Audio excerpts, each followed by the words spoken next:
haala qilleensa naannoo kunuunsuuf qabeenya bishaanii eeguunii fi biqiltuuwwanii fi bineensota hedduu fi bakka jireenyaa ta'uun kan tajaajilu bosona Amaazoniin nagaatti jennee gara ardii keenyaatti deebineerra.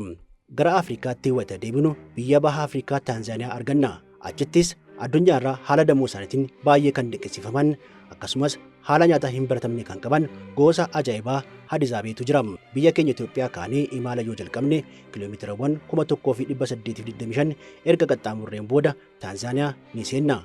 Taanzaaniyaa akkuma geenyeenis gara haroo Eeyyaasitti deemuun achinis gosa ajaa'ibaa hadizaabee arganna.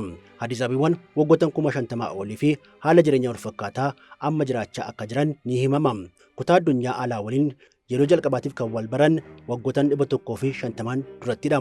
Walumaa galatti baay'inni isaanii gara 1000tti kan dhiyaatan hadizaabeewwan kunneen akkuma waa oraaniiwwaniitti jireenyi isaanii adamoo irratti kan hundaa'edha.